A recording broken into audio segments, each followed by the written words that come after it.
Hey good people, and welcome back to the channel. In a few moments, I'll be sharing my thoughts and feelings on the Lifetime movie Pride, which is part of the Seven Deadly Sins series. And for this review, I'll be breaking down what the movie is about, what I liked and disliked about the movie, I'll be giving the movie an honest rating, and I'll also end the review by giving my rankings for the Seven Deadly Sins movies, from the best to the worst. So without any further delay, let's jump right in. The movie Pride is loosely based off of the show Welcome to Sweetie Pies, and the storyline featuring the cast members Miss Robbie, her son Tim, and Miss Robbie's grandson Andre. Now if you're not familiar with Welcome to Sweetie Pies, then just know that it was a reality TV show that featured Miss Robbie as she navigated through the inner workings of her soul food empire. Miss Robbie's son Tim was her business partner, yet oftentimes he made business moves using her money and without her knowledge. Andre was a teenager that had some issues while living in Texas with his mother, so Miss Robbie agreed to take him in, take care of him, and put him on the show. Several years ago, Tim put out life insurance policies on both Miss Robbie and Andre was ultimately set up to get murdered, all so that Tim could collect the insurance money. Now I provided this breakdown of Welcome to Sweetie Pies because there are quite a number of similarities between that show and this movie. In Pride, Stephanie Mills plays Birdie, who was based off of Miss Robbie. Nephew Tommy plays Gabe, who's based off of Tim, and Kia King plays Ella, who's Birdie's grandkid and based off of Andre. Now there were some differences between the movie Pride and the show Welcome to Sweetie Pies, but that's a discussion for another day. So with that being said, there were several things that I liked about the movie Pride. First, I think that Stephanie Mills' performance as Birdie was very good. I haven't had many opportunities to see her acting chops over the years, but in this movie, she did a great job. I also think that Kia King, who played Ella, did a great job considering what she was given to work with. Despite how the movie made her character somewhat inconsistent, Kia's performance was spot on nonetheless. I enjoyed the pacing of the movie because there wasn't one moment where I felt bored or unwilling to watch the movie from start to finish. And lastly, I enjoyed the movie's uniqueness of the storytelling. I appreciated how the movie showed us as the viewing audience how fake reality TV can be sometimes.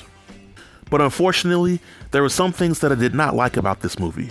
Now I might get some pushback for this first point, but if you know me by now, then you know that I welcome all the smoke.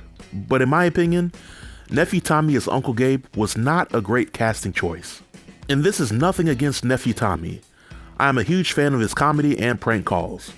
But I didn't see enough in this movie to convince me that Nephew Tommy as Gabe was a cold-blooded and calculated killer. At least someone that could kill his own mother and niece. Don't get me wrong, Nephew Tommy didn't do a bad job, but I was looking for that special sauce and I just didn't get it from his performance.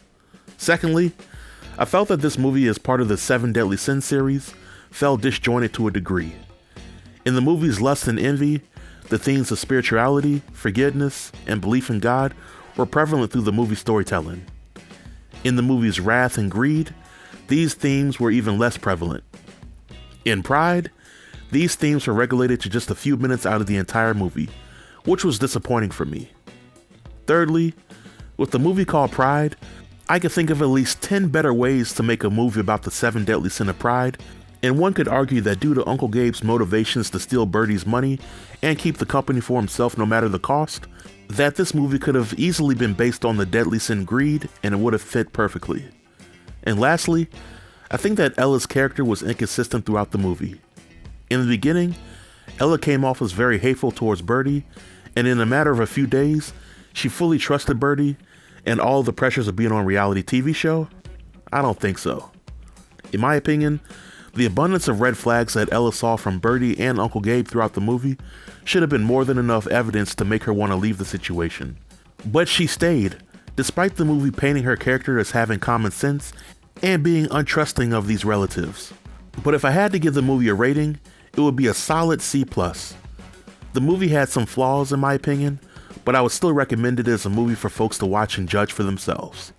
If I'm being honest, then I'll say that I wasn't too happy to have to wait an entire year for these movies to come out. I'm guessing by next year, the final 2 movies of the Seven Deadly Sins series will be released. And in my opinion, if Tyler Perry were in charge of directing and producing these movies, then we would have seen all 7 of them within the first year.